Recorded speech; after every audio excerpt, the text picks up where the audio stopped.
Hey y'all, it's Costin with Solutions 8, and today I want to talk to you about dynamic prospecting. Now, here's what's really interesting is I feel like dynamic prospecting is probably one of the most exciting things that Google has rolled out in a really long time. But what's interesting to me about it is they're really tight-lipped about it. As a matter of fact, and just kind of to give you a sense as to why I'm getting all conspiracy theory on you, if I do a search real quick for dynamic prospecting, these are comments, so ignore the comments, but you'll notice that there's actually not a single piece of documentation dedicated to dynamic prospecting. As a matter of fact, the most you'll find is on the dynamic remarketing page. Down here at the bottom, they mention dynamic prospecting in conjunction with dynamic remarketing. So compare that to something else like, let's do smart shopping. Article about smart shopping. So you can see that Google's really robust when it comes to the thought leadership play, the self-guided narrative, and yet dynamic prospecting is this little thing that sits off in a corner that they kind of, casually touch on.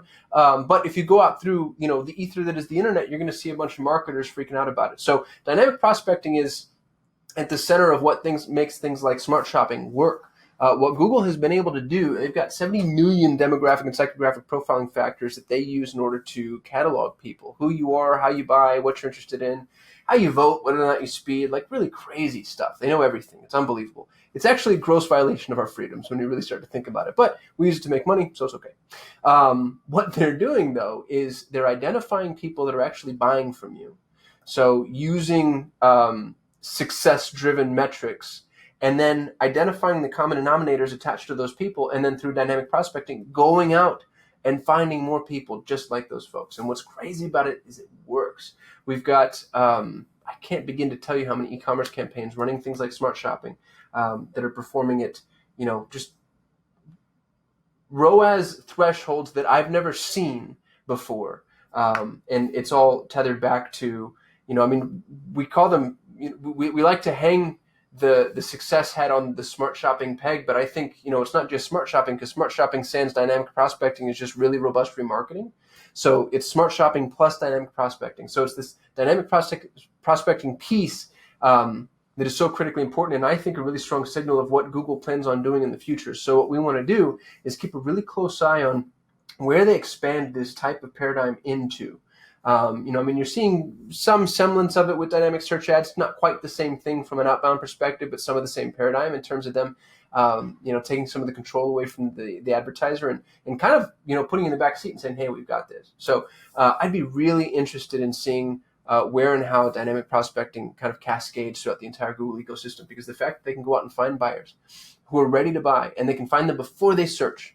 So they know when somebody's ready to buy, but they get in front of them before intent is actually articulated. That is huge. You're no longer, in this competitive mosh pit. Instead, you're marketing in a silo. So, imagine getting in front of somebody right before they decide they need to go to the dentist, or before they purchase a car, or whatever, before they want to move, sell their house. It's the importance of this can't be understated, and I think that it's a strong indication of where Google plans on going. They have the data. They don't want us to know they have the data, and that's the other piece of this. The reason I think they're being so tight-lipped about it is if people really knew how Google was able to target and the information they had accessible, I think very few of us would be very comfortable with that. And Google's, it's an organization run by lawyers, so they're terrified of antitrust suits and overstepping privacy issues. So it doesn't it doesn't surprise me that they treat this as cautiously as they do. And the fact that you have maybe one of the most important things that lives inside of the Google ecosystem, and it has, a total of 2 paragraphs attributed to it inside of Google's help desk. Anyway, I hope this is helpful. And as always, please make sure to subscribe. I'm shooting a video every single day, so if you like the content I'm producing, I'd love for us to be buddies. And if you click the little bell next to the subscribe, you'll get a notification every time I shoot a video. I'm trying to get to 1,000 subscribers, because then I get to start going live, and then the fun begins.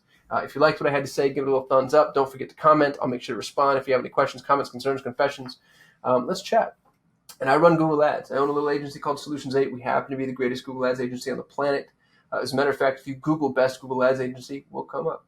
So if you need help running Google Ads or interested in working with anybody, please reach out. I'd love the opportunity to work with you.